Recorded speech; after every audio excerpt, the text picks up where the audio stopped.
Assalamualaikum warahmatullahi wabarakatuh. Bismillahirrahmanirrahim. Nama saya Muhammad Syafiq Afi bin Muhammad Zaini, I193042252.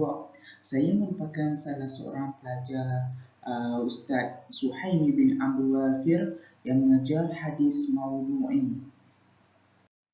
InsyaAllah pada hari ini saya akan menerangkan tentang babun al-i'tidal fi sujud, iaitu bab pada mengenjangkan sujud dalam kadar atau tempoh yang lama. Wa wudi'a al-kifain 'ala al-ardi, dan cara meletakkan dua telapak tangan atas tempat sujud. Wa rufi'a al-murfaqaini 'ala al-jannabaini, dan mengangkat siku dari sisi. Wa rufi'a al-batnu 'ala al-faqazaini fil sujud, iaitu dan mengangkat perut dari paha dalam keadaan ketika sujud. Dan insyaAllah pada hari ini saya akan membawakan hadis yang berkaitan dengan tajuk kita pada hari ini, iaitu hadis yang pertama. Ani Anas radhiyallahu ta'ala anhu qala Rasulullah sallallahu alaihi wasallam i'tazilu fi sujudi wa la yabsut ahadakum zira'ain imbisat al-kalbi. Yang mana hadis pertama ini ia menerangkan bersederhanalah kamu dalam sujud, dan jangan kamu mengurangi salah satu daripada kedua-dua pergelangan tangan ketika sujud. Hal ini kerana ia menyerupai anjing.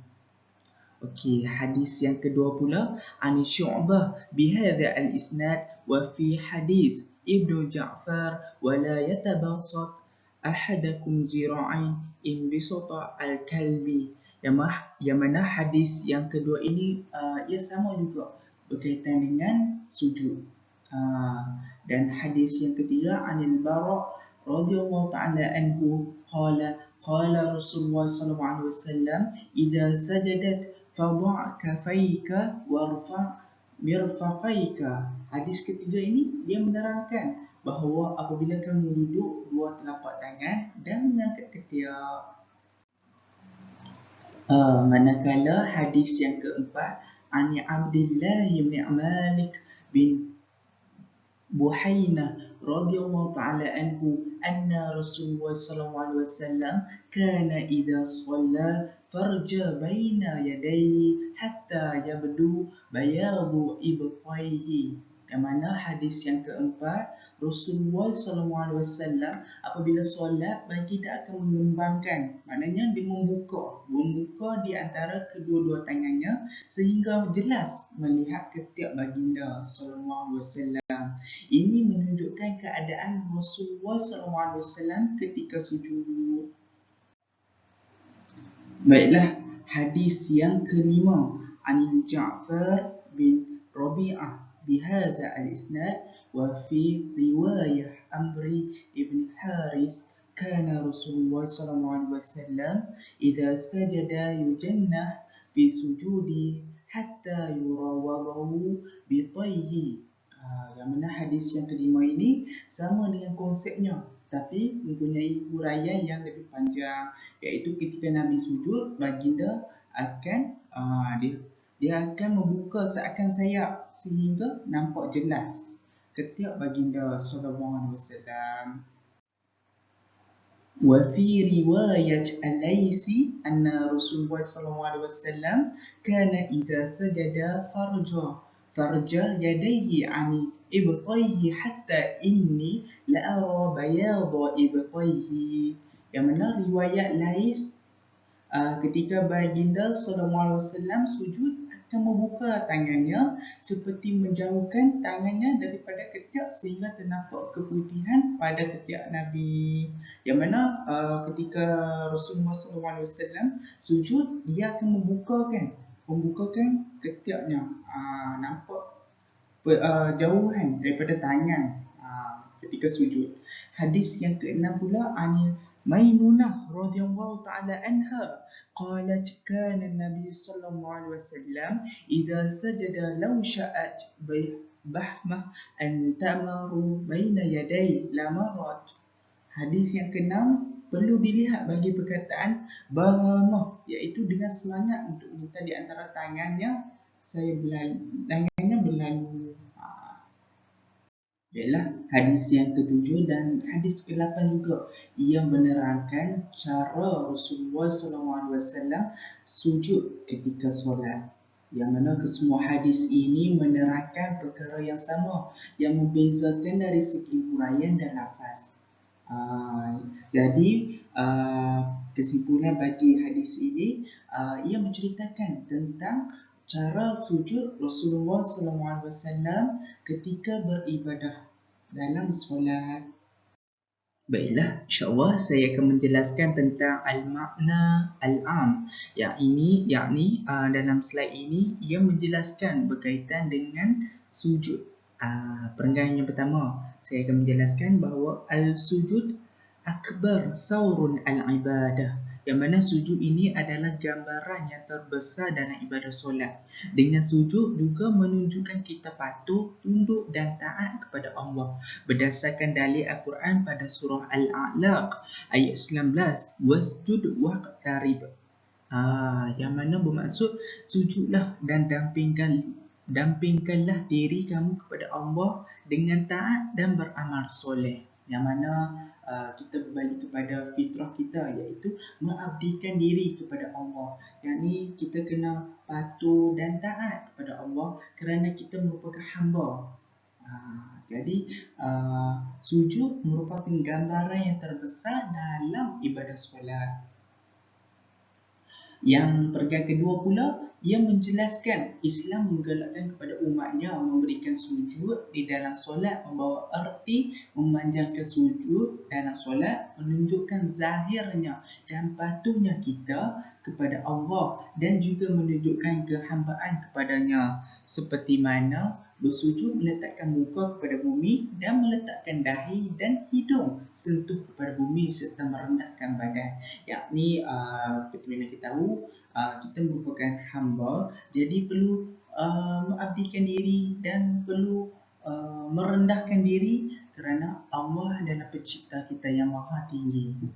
Okey, bagi perenggan yang ketiga pula, ia menceritakan tentang sebab kita menzahirkan kelemahan dan ketiadaan kudrat. Sebagai contoh, ketika kita sedang sujud, kaki akan pacak, nani akan pacak, dan menerangkan juga hikmah bagi perbuatan tersebut menjadikan batin.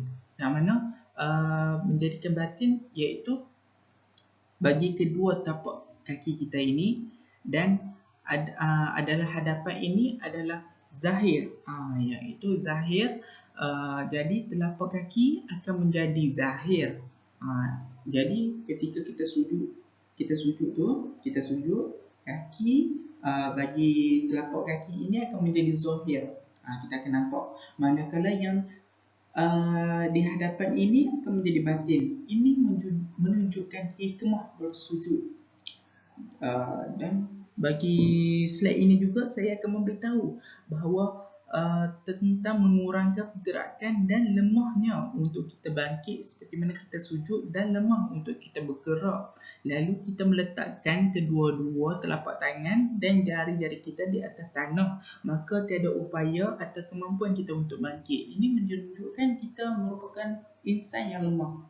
Yang ini memerlukan tangan untuk menahan, untuk mengangkat badan kita. Pada perenggan yang terakhir ini juga, Rasulullah SAW sebagai gambaran, menunjukkan gambaran melalui perkataan. Hal ini menggambarkan gambaran kepada sujud kita. Okey, hal ini kita dapat simpulkan bahawa makna am ialah menerangkan sujud ini adalah sebahagian daripada rukun solat. Manakala perenggan kedua menunjukkan Islam menggalakkan memanjangkan sujud, dan hikmah dan cara untuk kita sujud ini menunjukkan sujud Islam adalah Islam adalah beribadah. Alhamdulillah. Baiklah, saya akan menjelaskan berkaitan dengan mubahas al-Arabiyyah, iaitu idza sajadat wudi'at kafaika, iaitu apabila kamu sujud dan letakkanlah kedua-dua telapak tangan kamu, wa rufi'a mirfaqaika, dan angkatlah kedua-dua siku kamu. Hazihi riwayat tubayyinu al-murad min basata dira'ain المنهي عنه وذلك بوضع الكفين على الأرض. Iaitu riwayat ini menjelaskan sesiapa yang membesarkan ruang kedua-dua sikunya dan tegah daripadanya, iaitu meletakkan tangan di atas lantai. Yang ini menunjukkan ketika kamu sujud, kamu membuka siku ketika sujud. Wasiati fil riwayat al-lahiqah ziyadah idah, iaitu riwayat yang akan datang dengan penambahan dan penjelasan. Yang kedua pula, furja baina yadayhi hatta yabdu biyad ibatiyah, iaitu jauhkanlah kedua-dua telapak tangan kamu hingga ternampak putih kedua-dua ketiaknya, iaitu jauhkanlah kedua-dua tangan daripada tepi sehingga nampak ketiak dan terbukanya ruang pada badan, sehingga akan mendedahkan atau menampakkan seakan-akan ketiaknya walaupun dia tidak memakai baju putih. Yang ini menunjukkan ketika kamu sujud tu, kamu membuka ruang. Ketika kamu sujud, kamu membuka ruang sehingga ternampak ruangan di antara badan kita, dan sehingga kita nampak keputihan pada ketiak walaupun kita ni tak pakai baju warna putih. Yang ketiga pula, idza sajada yajnahu fi sujudihi hatta yari wadih ibatiyah, iaitu ketika kita menjauhkan kedua telapak tangan seperti mana kita menjauhkan daripada badan seperti burung yang membuka sayapnya ketika terbang. Oleh itu nampakkanlah keputihan pada ketiaknya. Yang ketiga ini dia lebih kepada memberi contoh seperti mana burung ketika dia terbang, dia membuka sayapnya, membuka ruang sehingga kan ternampak ketiaknya. Ini menunjukkan sifat ataupun contoh untuk kita melakukan sujud, seperti mana burung membuka sayapnya untuk terbang. Baiklah, untuk slide ini saya akan menjelaskan berkaitan fiqhul hadis. Yang pertama, fiqhul hadis ini adalah membincangkan tentang anggota sujud dan pandangan para fuqaha, serta menjelaskan cara peletakan anggota sujud dan cara yang diterangkan oleh Nabi dan hikmah kita melakukannya. Yang pertama, anggota sujud yang diriwayatkan, mereka mengatakan anggota sujud ada satu sahaja. Manakala riwayat yang lain mengatakan anggota sujud ada 4, ada 5, ada 6. Manakala Imam Syafi'i mengatakan sujud mengenakan dahi adalah wajib tanpa khilaf. Dan sujud di atas hidung ni adalah sunat. Sebagaimana Imam Syafi'i berkata, kalau sujud tak kena hidung tak apa, sekalipun hidung kamu terpotong atau tidak sempurna. Jadi di sini kita dapat lihat bahawa Imam Syafi'i mengatakan mengenai sujud, waktu kita sujud ni kena dahi adalah wajib, dan ketika kena hidung adalah sunat. Manakala Imam Abu Hanifah dan Ibnu Qasim, mereka merupakan mazhab Maliki. Mereka mengatakan dahi boleh atau hidung pun boleh semasa melakukan sujud di waktu beribadah. Mereka kata kena dahi boleh, kena hidung pun boleh. Jadi menurut jumhur ulama mengatakan dahi itu adalah wajib, dan mengenakan hidung ni kena sujud. Waktu kita sujud kena hidung sunat. Namun timbullah persoalan, wajibkah kita mengenakan dahi ketika melakukan sujud? Sujud yang mengenakan anggota antaranya ialah 2 tangan, iaitu 2 telapak tangan, 2 lutut, kena betul, dahi dan 2 kaki. Imam Ahmad dan Imam Ishaq mengharuskan sesiapa yang meninggalkan sujud di atas sesuatu bagi anggota sujud, bahawa menurut mazhab Ibnu Habib yang bermazhab Maliki mengatakan harus kepada kita meninggalkan salah satu anggota yang sujud. Jadi ini menunjukkan sekiranya meninggalkan sesuatu anggota sujud dikira tidak mengapa. Ini menurut mazhab Maliki yang mana mereka mengatakan kalau kita tinggal salah satu daripada tujuh benda ini, tujuh anggota ni, ia tidak mengapa. Berbeza, yang ini berbeza yang dikatakan oleh Imam Syafi'i yang mana mempunyai dua pendapat, iaitu yang pertama mengatakan wajib bagi mengenakan kesemua anggota sujud sewaktu melakukan sujud di dalam ibadah. Sekiranya meninggalkan salah satu anggota sujud, maka ia tidak akan terjadinya sujud. Yang ini menurut pandangan pertama bagi yang dikatakan oleh Imam Syafi'i. Pandangan pertama mengatakan wajib kena semua, iaitu kena tangan, kena kaki, kena lutut, kena dahi. Yang ini wajib. Kalau tak kena salah satu benda ini, ia tidak dikira sebagai sujud. Yang ketujuh, pelanggan yang keenam tu, iaitu manakala bagi pandangan kedua mengatakan bahawa apabila kita sujud di atas dahi yang mempunyai pelapis pada dahi tidak sempurna. Yang ni kalau ada macam kata plaster, ada plaster, dia kena sujud, ada pelapis dan itu dikatakan tidak sempurna. Menurut pandangan yang lebih masyhur, yakni yang paling terkenal adalah paling sempurna, iaitu cara yang pertama mengenakan kesemua anggota sujud, yang diperkatakan oleh Imam Syafi'i bagi pandangan yang pertama. Baiklah, saya kesimpulkan hadis ini, yang mana hadis yang keenam kita dapat saksikan bahawa tegahan menahan atau mengikat baju ketika solat. Yang kedua, mencegah lebih baik daripada mengemati. Yang ketiga, semampu mungkin ubahlah sesuatu perbuatan itu dengan tangan.